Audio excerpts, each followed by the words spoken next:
रहता है और उसका घमंड कई बार टूटा है और पूरी दुनिया में जलील हुआ है। बात कर रहा हूं सन 1999 की, बात कर रहा हूं अमेरिका का पहला वो जेट, पहला वो जहाज जो उसने स्टिल्थ बनाया था बमबारी करने के लिए। स्टिल्थ यानी रडार पर नजर ना आने वाला, जिसको पकड़ना नामुमकिन था। सन 1999 में इसी अमेरिकी घमंड को दुनिया ने टूटते हुए देखा है। वीडियो के आखिर तक बने रहिएगा, मजा ना आए तो पैसा वापस। हजरात, अमेरिका ने पूरे घमंड और जोश के साथ एक जेट बनाया जिसका नाम था लॉकहीड F117 नाइट हॉक। दोस्तों, यह इतिहास का सबसे बड़ा चेंज था, इतिहास का, कि एक ऐसा जहाज अमेरिका ने बना लिया था जो नजर नहीं आता। पूरी दुनिया में कोहराम मच गया था।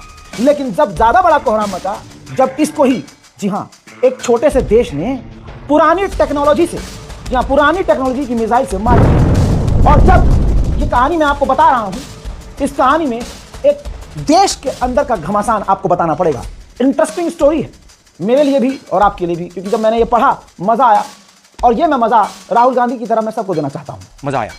हजरात, सबसे पहले इस नाइट हॉक के बारे में जानिए। लॉकहीड F117 नाम इसका नाइट हॉक। स्टिल था, ग्राउंड पर, जमीन पर आसमान से हमला करने के लिए इस्तेमाल किया जाता था। इसका नाम F117 है। इसका मतलब, F का मतलब फाइटर जेट नहीं, यह सिर्फ और सिर्फ बमबारी करने के लिए था।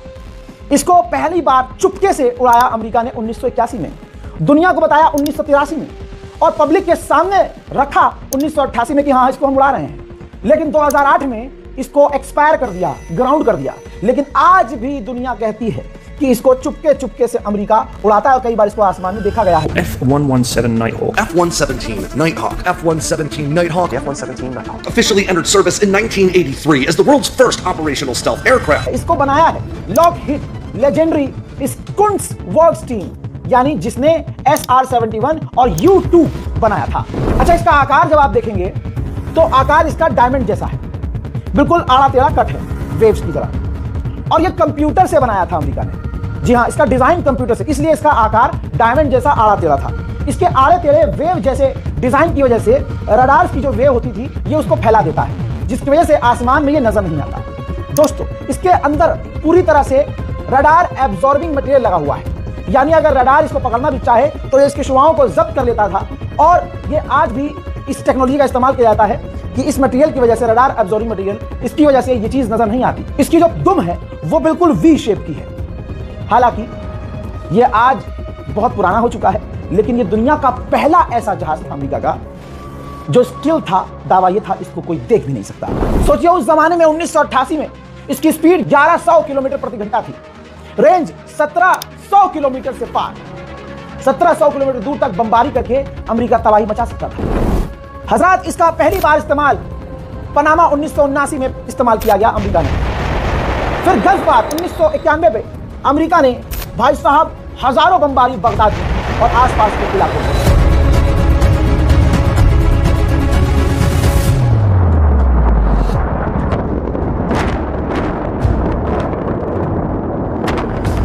पनामा और गल्फ वार में दोनों जगह जब अमेरिका ने नाइट हॉक का इस्तेमाल किया तो कोई इसको पकड़ नहीं पाया, कोई रोक नहीं पाया। लेकिन तीसरी बार जब इसका इस्तेमाल अमेरिका ने सर्बिया पर किया, जी हां, सर्बिया में 1999 में अमेरिका ने बमबारी की।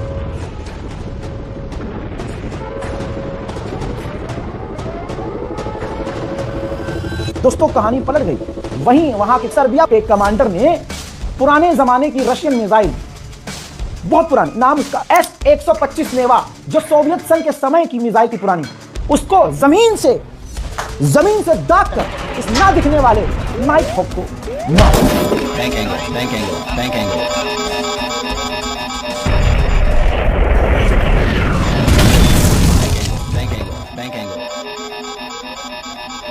अब कहानी ये एक नई कि अमेरिका ने सर्बिया पर हमला क्यों किया।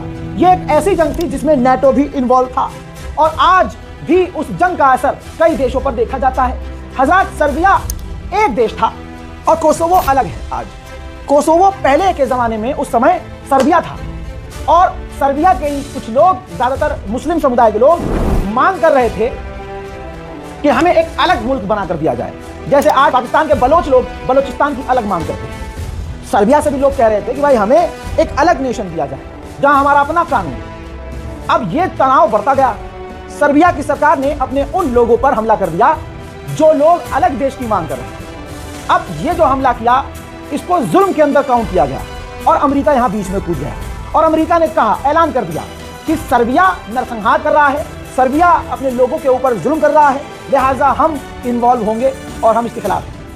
इसके बाद नाटो भी बीच में कूदा, पूरी तरह से प्लानिंग की गई, यूएन के अंदर बिल पास हुआ, यूएन के अंदर कहा गया कि नाटो को इसमें कूदना चाहिए और पूरी ताकत से सर्बिया को रोकना चाहिए। फिर वही हुआ, नाटो की सेना उतार दी गई और नाटो का ही मेंबर अमेरिका था, तो नाटो की सेनाओं ने भाई लगातार सर्बिया पर लगभग 78 दिन बमबारी की। मार्च 24, 1999 से बमबारी शुरू हुई और नाटो ये बमबारी सर्बिया पे कर रहा था। इस ऑपरेशन का नाम था ऑपरेशन अलाइड फोर्स।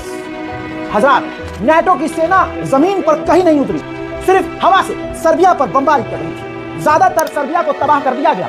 कहां नाटो, कहां एक छोटा सा सर्बिया। हज़ार मिलिट्री बेस सर्बिया के उड़ा दिए गए, ब्रिज यानी पुल दो इलाकों को मिलाने वाले, पावर ग्रिड, इसके अलावा वहां की राजधानी की सरकारी बिल्डिंग सर्बिया की नाटो ने उड़ा दी।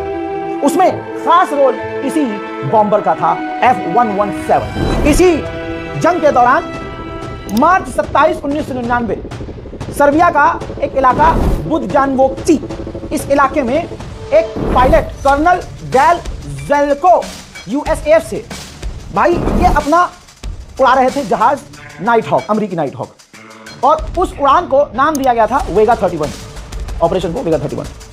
अब जासूसी करने में सर्बिया उस वक्त सही था, रडार पर नहीं देखा उस अमेरिकी जहाज को, जासूसी से पहले ही पता चल गया था कि नाइट हॉक बमबारी करता हुआ हमारे सर्बिया के इलाके की तरफ आ रहा है। उस वक्त जनरल जुल्तान दानी, जाहिर सी बात है मुझे तो लग रहा है कि वो मुसलमान ही होंगे, नाम जैसा है जुल्तान, सुल्तान नहीं जुल्तान दानी पहले से ही हिसाब किताब सेट करके, फील्डिंग सेट करके बैठे थे।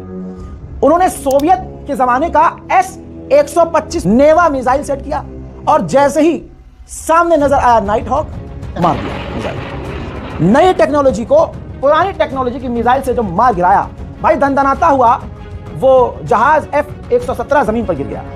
पायलट ने इजेक्ट कर लिया, आनन फानन अमेरिका ने स्पेशल टीम बनाकर अपने पायलट को तो बचा लिया, लेकिन अब वो जहाज का मलबा जमीन पर था। भाई सर्बिया की सेना ने जांच करी और बड़ी चालाकी और चतुराई से उस मलबे को, F-117 के मलबे को चाइना और रशिया को बेच दिया। दोनों ने भरपूर फायदा उठाया और अमेरिका का सारा तेल निचोड़ दिया। हजरात, उस वक्त सर्बिया पर जब नाटो ने हमला किया, बमबारियां की, 8.5 लाख लोग डिस्प्लेस हुए, 13,000 से ज्यादा आम लोग मारे गए और नाटो की यह बमबारी कंट्रोवर्शियल थी।